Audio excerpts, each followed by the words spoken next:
السلام علیکم۔ آج پیر ہے اکتوبر کی 19 تاریخ۔ پاکستان میں اس وقت شام کے 7، بھارت میں 7:30، اور یہاں ہمارے اسٹوڈیوز کی گھڑیوں میں صبح کے 10 بج رہے ہیں۔ وائس آف امریکہ واشنگٹن کی اردو سروس سے میں ہوں خالد حمید، خبروں کے ایک بلیٹن کے ساتھ۔ وسطی افغانستان میں ایک صوبائی پولیس ہیڈ کوارٹر کے باہر ایک خودکش بمبار نے بارود سے بھری اپنی گاڑی دھماکے سے اڑا دی، جس میں کم از کم 15 افراد ہلاک اور 150 سے زیادہ زخمی ہو گئے ہیں۔ افغان عہدیداروں نے غور صوبے کے پسماندہ دارالحکومت فیروز کوہ پر اتوار کے روز کے حملے کی مذمت کی ہے اور اسے دہشت گردی قرار دیا ہے۔ ان کا کہنا ہے کہ مرنے والوں میں زیادہ تر شہری تھے۔ طاقتور دھماکے سے قریبی دفاتر کو بھی نقصان پہنچا۔ افغانستان میں امریکی سفیر نے بھی حملے کی مذمت کی ہے۔ صوبائی ہسپتال کے سربراہ محمد عمر لالازاد نے وائس آف امریکہ کو بتایا کہ زیادہ تر زخمیوں کی حالت نازک ہے اور توقع ظاہر کی کہ مرنے والوں کی تعداد میں اضافہ ہو سکتا ہے۔ کسی گروپ نے حملے کی ذمہ داری قبول نہیں کی ہے، حالانکہ افغان وزارت داخلہ نے طالبان باغیوں پر اس کا الزام عائد کیا ہے۔ امریکی نمائندہ خصوصی برائے افغان مفاہمت زلمے خلیلزاد نے کہا ہے کہ طالبان اور افغان سیکیورٹی فورسز کے درمیان جاری جھڑپوں سے امن معاہدے کو خطرہ لاحق ہو سکتا ہے۔ دوسری جانب افغان طالبان نے امریکی فضائی حملوں کو دوحہ معاہدے کی خلاف ورزی قرار دیا ہے۔ ماہرین کا کہنا ہے کہ افغان عوام کی امیدیں افغانستان میں قیام امن کے حوالے سے تیزی سے دم توڑ رہی ہیں۔ زلمے خلیلزاد نے دوحہ معاہدے کی خلاف ورزی سے متعلق طالبان کے حالیہ بیان کو مسترد کر دیا اور کہا کہ یہ خیال خطرناک ہے کہ مذاکراتی عمل کے دوران تشدد میں اضافہ مراد کے حصول کے لیے ضروری ہے۔ انہوں نے کہا کہ ایسی حکمت عملی امن عمل کے لیے نقصان دہ ہو سکتی ہے اور افغان لیڈروں کی ماضی کی غلطیوں کا اعادہ ہے۔ سفیر زلمے خلیلزاد نے متعدد ٹویٹس میں کہا کہ خلاف ورزی کے بے بنیاد الزامات اور اشتعال انگیز بیانات سے امن کے عمل میں پیش رفت نہیں ہو سکتی۔ اس کے بجائے ہمیں امریکہ طالبان اور امریکہ افغانستان مشترکہ اعلامیے کی تمام شقوں کا احترام کرنا چاہیے اور تشدد کو بتدریج ختم کرنے کے عہد کی پاسداری کرنی چاہیے۔ اس سے پہلے طالبان نے اتوار کے روز ایک بیان میں امریکہ کو 29 فروری کو طے پانے والے دوحہ معاہدے کی خلاف ورزی کرنے پر مورد الزام ٹھہرایا تھا۔ طالبان نے ایک بیان میں کہا کہ دوحہ معاہدے کے تحت امریکی فوج کے لیے لڑائی والے علاقوں یا پھر فعال لڑائی کے علاوہ فضائی حملے کرنے یا اہداف کو نشانہ بنانے کی ممانعت ہے۔ سفیر خلیلزاد نے کہا کہ انہیں توقع ہے کہ تشدد میں کمی ہوگی۔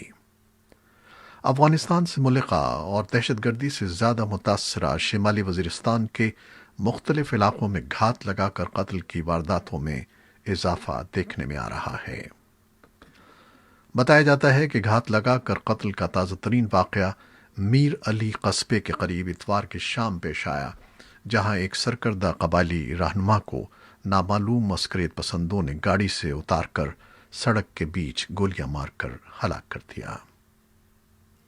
اطلاعات کے مطابق حزب اسلامی کے لیڈر گلبدین حکمت یار حکومت پاکستان کی دعوت پر 2 روزہ دورے پر پاکستان پہنچے ہیں۔ افغانستان میں پاکستان کے خصوصی نمائندے محمد صادق خان نے پیر کے روز ان کا ہوائی اڈے پر استقبال کیا۔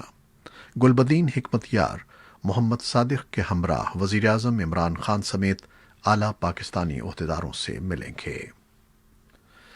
آرمینیا اور آذربائیجان نے ایک دوسرے پر دونوں ملکوں کے درمیان ناگورنو کاراباخ کے متنازع علاقے کے حوالے سے طے ہونے والی جنگ بندی کی خلاف ورزی کا الزام عائد کیا ہے۔ آرمینیا کی وزارت دفاع کا کہنا ہے کہ بقول اس کے دشمن نے ملک کے شمالی علاقے میں توپ خانے سے بمباری کی ہے، جبکہ جنوبی علاقے میں راکٹ داغے ہیں۔